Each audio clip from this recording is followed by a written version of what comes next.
Hi everybody, welcome to Call of Duty Black Ops Cold War, and this is my beginner's guide to Hardpoint. Now before you click away, I'd just like to say that Hardpoint is an amazing game for anybody who maybe struggles with accuracy yet wants to be top of the leaderboard. Because Hardpoint is a game where what matters is tactical positioning and your overall strategy rather than killing opponents. So the gameplay you're seeing here is this is the cartel map, and I don't do particularly well. I don't kill that many enemies. I might go positive, I think, but what I do, especially later on in the game, is I spend a lot of time on the hard points, and that's how you win at Hardpoint. So in Hardpoint you have these hills, or hardpoints, or flags, I guess sometimes people call them, that move around the map in a specific order. And they stay in each place for a minute and then they move on to the next one. And the team that wins is the first team that gets 250 points. And you get points by being on the hard point by yourself, so without an enemy team member on there, and then the points start ticking up. It doesn't matter if you have more than one team member on the hard point, it doesn't go any faster or anything like that. You just have one person on. Now, if an enemy jumps on the hard point, then it becomes contested and nobody's earning any points. So what that means is that if you learn the hardpoint rotations, and there's normally only ever 4, 5 or 6 for a particular map, you can have the advantage because you always know where the next hardpoint's going to be, and importantly you'll know where the next but one's going to be as well, so you can position yourself ready to take that hardpoint, to get set, ready to defend it. So what you'll see in the link below this video, in the description below this video, is a link to a document that has got all the rotations for all the hardpoints that are currently out in Black Ops Cold War, and there's video tutorials for all of those maps as well. So you can go on there and you can see what the rotations are, and the idea is you can have that document when you're going to play Hardpoint. You flash up that document, you have a look at it, and that just reminds you of where to go. So let's talk about strategy. So what you're seeing here is I'm trying to get to the hard point if there's 30 seconds or more left on the clock. So I know that this one's here, there's 30 seconds or more left on the clock, so I'm trying to get there in order to get some points on the board. Now, if the clock ticks down to 30 seconds or lower, or I get killed, and there's 30 seconds left, I then leave that hard point, or I'll spawn somewhere else and I make my way to the next hard point to get set up. Because what happens is, with 10 seconds to go before the next hard point, the game shows people where the next one's going to be. So you need to get there early so that you can set up your defences, shoot anybody else who's doing the same thing, and get ready for that hard point to pop, to change, so you earn the points for your team and you start defending it. And I'll stay on the hard point, as I say, for like 30 seconds. As soon as the clock gets to 30 seconds, I'm thinking, right, it's time to leave.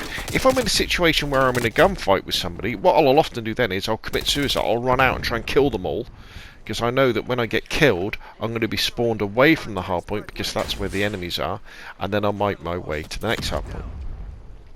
The other reason for leaving the hardpoint early, or giving up on a hardpoint if you can't capture it as soon as you get to 30 seconds or less to go, is that you want to create a position on the map where your players on your team are spawning around you in a safe position, where they then not only can hopefully go towards the existing hardpoint, but you're close to the next one, so you're kind of setting them up. You're anchoring the spawns for your team. So what you can see is here is I kind of got to that hard point early in the garage, and then I kind of tucked myself in a corner, and you could see some of my teammates spawning around me. Then what you've got to do is you've got to be looking at the mini map in the top left hand corner and thinking, okay, where are my teammates spawning, so they're around me? Where are they getting killed, because that's where the enemies are going to be, and where are there gaps, so where are there none of my teammates, because that's where the enemies are going to be. Now in hardpoint as well, don't worry about dying. You know, don't worry about dying, you know, because that's part of it. You're going to be on the flag, you're going to be defending, and that's what it is, because the team that wins is the team that has the most time on the hard point, not the team that kills the most numbers of enemies or calls in the most number of score streaks. So it really is pretty cool like that. So what I'm trying to do now is, I know that the next hard point is in the little field where all the marijuana plants are, or the cocaine plants are. So I'm just kind of trying to lock down this particular area so that all my buddies are going to be spawning near me, so we're going to be in a position to take the next hard point. See, they've taken it there. Now, I also know that the next hard point is where I am now. It's in the sheds. So I'm not helping my buddies. They've got that. They've got it locked down. I'm hanging over here. I'm not going into the hard point, because remember, someone might have the same idea as I have. They might have a list of the hard point rotations. I'm just hanging back, keeping an eye out, keeping an eye on the clock, thinking, okay, I'm going to be ready to go to do it. Now, as far as loadout goes, I tend to run MP5K because it's really good at close range. A launcher so I can shoot down enemy score streaks. It's also good to firing into for hard points. I run the danger close wild card, so I can carry 2 tacticals and 2 lethals. For my tacticals at the moment, I'm running smoke, because sometimes, especially when you're by yourself on a hard point, you just pop a smoke around you, and it gives you, I know it's not hard cover, but it gives you soft cover. The enemies can't see you. You can hang on to that hard point for a little bit longer. It confuses them. You can throw it in the direction of enemies so that they've got to run through the smoke to get to you, so they can't see you. It's good for that. And later on in the game, when you've unlocked thermal scopes, you can then see through the smoke. What I'm doing now as well is, I know that the next hard point is now down on the riverbed, so I'm making a long flank, a long loop around to the riverbed in order to be able to take that hard point.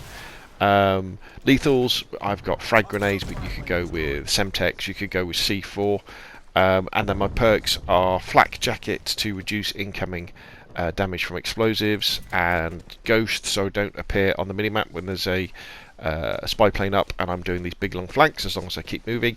And my middle perk is is it Gearhead? And that's the one that recharges your field upgrade, which in this case is the trophy system, very, very quickly. So I can end up with 2 trophy systems that I can deploy, and trophy systems are essential for destroying incoming grenades or stuns or smokes or RPGs or even cruise missiles. I think they take out as well. There's an argument for running Quartermaster as perk 2. What Quartermaster does is that will give you the ability to recharge your tacticals and lethals. If you find that you're surviving for a long time and you're not dying, then sometimes that could be better. But I tend to die quite a lot in Hardpoint, so I don't worry. So again, the riverbed is done. So now, and I died, so it's time to run on and get back into the garage and take the garage and prepare that one for the attack. Just shooting down a spy plane, because obviously that helps my teammates, because it stops them being spotted. And you'll see me get out there's my trusty trophy system, and I'm getting ready to defend the garage. So it's all about what happens next in Hardpoint, not what's happening now. If you can't capture what's the existing hardpoint, don't worry about getting a position where you can capture the next one. If you can't get to the next one because the enemies are spawning in place, think about going around and getting in position for the next hardpoint. Think 2 ahead. When you watch the pros play, they're thinking 3, 4. They're thinking entire rotations ahead for hardpoint. But you have this it's almost like a. Okay, it's not as tactical as chess, but you do have these situations where there'll probably be a member of the other team who's doing just what you're doing, so you can ambush them as they're running into the hard points. As I say, it's all about time on the flag, not kills. So if you can get onto the flag by remembering the hardpoint rotations, or just having that document there, so it's ready for you to look at, so you can just quickly look and go, okay, so the next one's in the garage, right? The next one's at the riverbed. You will be very, very successful. So there we go, Hardpoint. Give it a go. I think it's great fun. I think it's one of the best game modes for people who struggle with accuracy. It's great for getting to the top of the leaderboard, consistently. And there we go. So, if you've got any questions or comments, put them in the comment section below the video. If you've enjoyed the video, hit like. If you want to see more of the same, press subscribe. And of course, well, I'll see you again soon.